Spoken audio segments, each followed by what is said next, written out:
નમસ્કાર દર્શક મિત્રો, હોટલાઇન ન્યૂઝમાં આપનું સ્વાગત છે. સુંદરકાંડ અને management. Hanumanji the great management ગુરુ બાબા તુલસીદાસજીએ રામાયણના સુંદરકાંડની અંદર લખેલી ચોપાઈઓ, એના અર્થ અને સાંપ્રત સમયમાં મેનેજમેન્ટના સિદ્ધાંતો, આ વિશે આપણે વિશદ ચર્ચા કરીએ છીએ. દરરોજ નવી નવી ચોપાઈઓની અંદર માર્કેટિંગ સ્ટ્રેટર્જી અને એની વાતો આવે છે, માર્કેટિંગમાં આવતા પડકારો અને એનો સામનો કઈ રીતે કરવો, એ તમામ ચર્ચાઓ આપણે વિગતવાર કરીએ છીએ. આવો વધુ ચોપાઈઓ જોઈએ અને એના ઉપર આપણે વિશદ ચર્ચા કરીએ. કરજો રે સુર દિશિપ બિનીતા ભ્રુકુટ બિલોકત સકલ સભીતા દેખી પ્રતાપ ન કપિમન શંકા જીમી અહિગન महु गरुड़ अशंका कपिहि बिलोकी दशानन बिहसा कहि दुर्बाद सुतबद सुरत किन्हि पूनी उपजा हृदय विषाद कहलंकेश कवनते कीसा केहि के बल ढालेहि बन खीसा कीधो श्रवण सुनेहि नहीं मोहि देखो अति असंक सठतोहि. એટલે કે હનુમાનજી મહારાજને જ્યારે રાવણના દરબારની અંદર બંધક બનાવી અને લાવવામાં આવ્યા, ત્યારે દેવતાઓ રાવણની સભાની અંદર હાથ જોડી અને નતમસ્તક થઈ અને ઉભેલા હતા. દેવતાઓને પણ એને બંધક બનાવેલા હતા. દેવતાઓ એની આજ્ઞા માનતા હતા. આ દ્રશ્ય જોઈ અને હનુમાનજી મહારાજ વિચાર કરે છે કે આ રાવણ આટલો પ્રતિભાશાળી છે, આટલો મહાન યોદ્ધા છે કે જેના દરબારની અંદર દેવતાઓ પણ હાથ જોડી અને નતમસ્તક ઊભા છે. ફરી પાછી અહીંયા મેનેજમેન્ટની વાત આવે છે. તમે જ્યારે હરીફ કંપનીની અંદર જાશો, ત્યાં જઈને જોશો તો તમારા કરતાં પણ મોટી મોટી કંપનીઓના સીઈઓ, બોસ કે મેનેજરો કે માર્કેટિંગ વિભાગના અલગ અલગ માણસો, એ લોકોને પણ તમે ત્યાં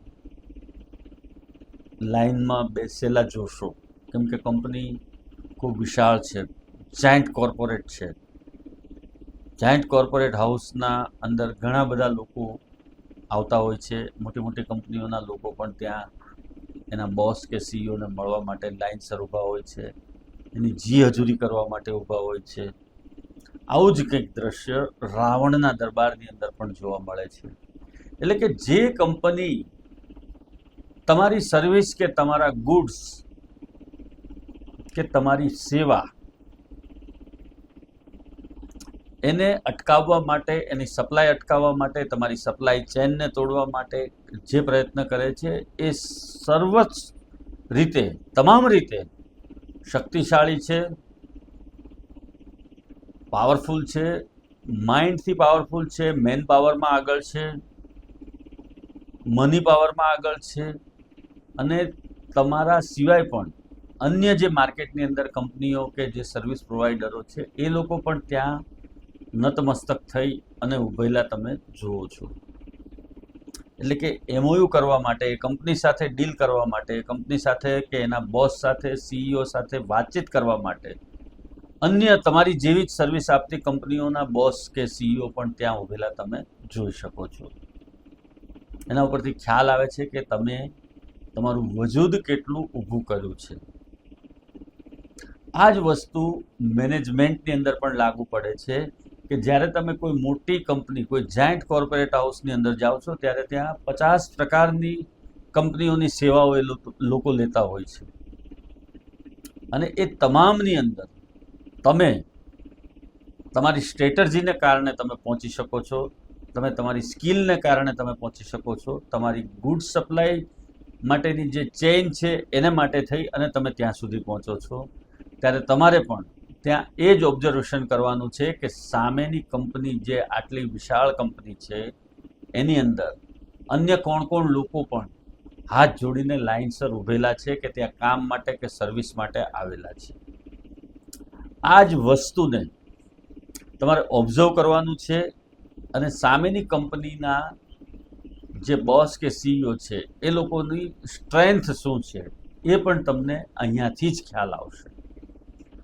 તમે જ્યારે કોઈ પણ કોર્પોરેટ હાઉસની અંદર જશો કામ માટે અથવા કોઈ ડીલ કરવા માટે, ત્યારે આ વસ્તુનું ખાસ ઓબ્ઝર્વેશન કરવાનું છે કે એ લોકોની સ્ટ્રેન્થ શું છે, એ લોકોની બેલેન્સ શીટ શું છે, અને એ લોકોનું ગુડ સપ્લાય અને સર્વિસ સપ્લાયનો રેશિયો શું છે, માર્કેટમાં એમની હિસ્સેદારી કેટલી છે. અહીંયા હનુમાનજી એક દૂતના સ્વરૂપમાં જાય છે, એટલે એમની દ્રષ્ટિ યુદ્ધ થાય તો કોણ કોણ યોદ્ધાઓ સામનો કરી શકે એમ છે એના ઉપર છે. કોર્પોરેટમાં તો રોજ યુદ્ધ થાય છે, રોજ ચાલે છે આ વસ્તુ, તો જીતવા માટેનું યુદ્ધ છે. માર્કેટમાં ગુડ સપ્લાયનું છે, સર્વિસનું છે, એ જે યુદ્ધ રોજે રોજ ચાલે છે, એમાં સામેની કંપની શું કરી શકે એમ છે, કેટલું તમને મથાવી શકે એમ છે, તમારો સામનો કેટલી હદ સુધી કરી શકે એમ છે, એ તમામ બાબતનું ઓબ્ઝર્વેશન તમારે હવે કરવાનું છે. આવા પ્રકારના વિડીયો તમને જોવા ગમતા હોય તો હોટલાઇન ન્યૂઝ ચેનલને લાઇક, શેર અને સબસ્ક્રાઇબ કરો.